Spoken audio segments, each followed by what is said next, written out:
The second time is the one. Seat adjusted? Check. Engine on? Check.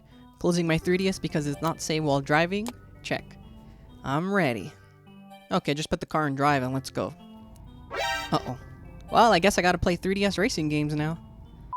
The last time, I played some racing games on the 3DS, and now I'm gonna play some more games recommended by viewers like you. Thank you.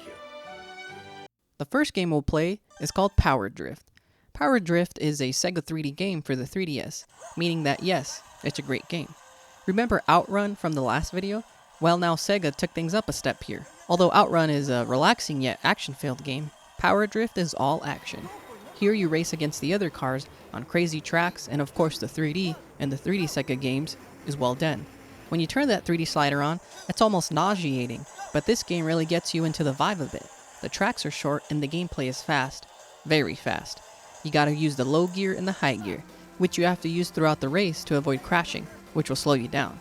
The game has 5 different courses with 5 stages each, and a unique car for each course.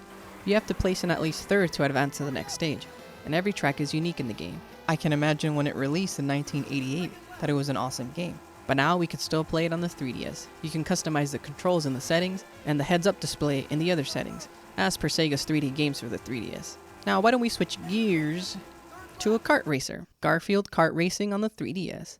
It's not Mario Kart or Sega All-Star Transformed, but, well, it's Garfield Kart Racing. I wish I could say good things about this game, but it's pretty generic. Sure, it's Garfield themed, you got the characters, and you can even race as John. You got the power-ups, the lasagna, the hating Mondays, but the gameplay is aight. It has simple controls, drifting, using items, and when I turn the 3D on, the frame rate slows down big time with the 3D on. Kind of plays in slow motion, so it kind of would be beneficial when someone's trying to hit you with one of the items, which also include a spring to jump high, a pie you can throw at people with, a perfume force field. The lasagna is like a boost item here, and the springs I mentioned are used to go through shortcuts that are too high to reach with a regular jump.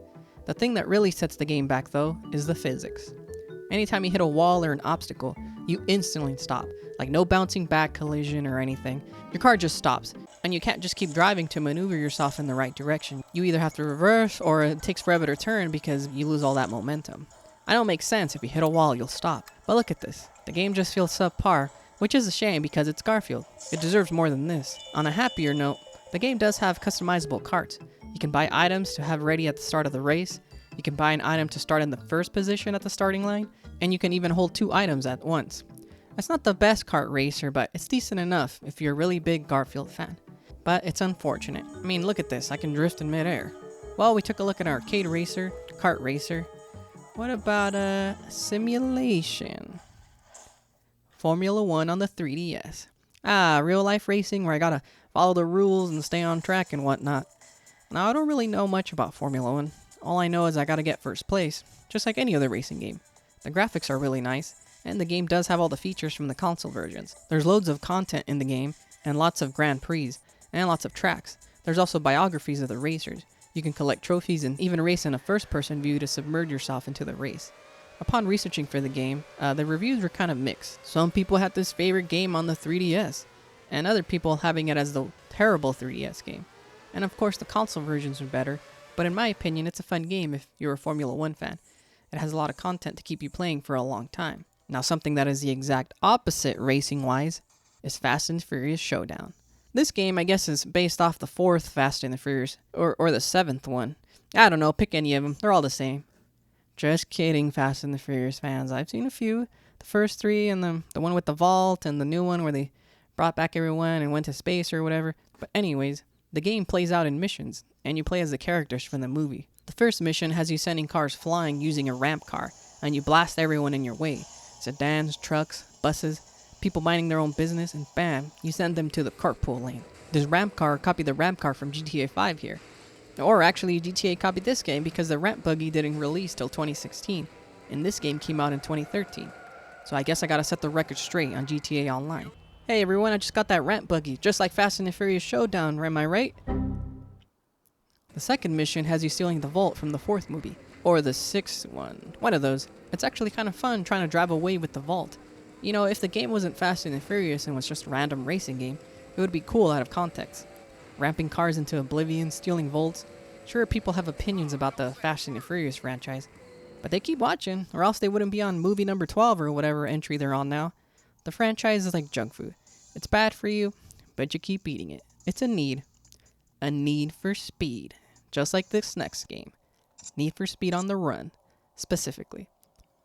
Now this game, I'm actually familiar with. I played it back in the day on the Xbox 360. I played a few of the Need for Speed games, last one being the Most Wanted remake, but none of the newer ones, so I'm not sure what people think of the new games, but On the Run for me was really fun. The concept was cool. You're literally on the run and race from one side of the country to the other, traversing the continental United States. Your place in the race starts at 150th, and you start in San Francisco. Every race you gain positions in your ranking, and there's a story mode with cutscenes, except on the 3DS they're pictures with audio. But I'm kind of used to that in Need for Speed games for Nintendo. I had Carbon on the DS when I was a kid, and it had the same cutscenes, and my cousin came over, and he had it on the PSP, and it blew that DS version away. Anyways, On the Run on the 3DS plays great, and it would have been cool to play this when it was released, playing on the go. It did connect to the internet to keep a log, possibly for an online ranking, like the console versions. But now the servers are down, of course. The QuickTime events, though, involve a touchscreen here, which are kinda hard to perform if you're not ready with your stylus out in the middle of the race. Still, the different maps, the ranking system, it's a fun game, and you can always play it when you're on the run. The 3DS has a lot of racing games than I first thought, and there's enough games for any racing genre fan. Which reminds me, aren't I supposed to be taking a driving test right now? Do I still have time, DMV guy? Yeah, that makes sense.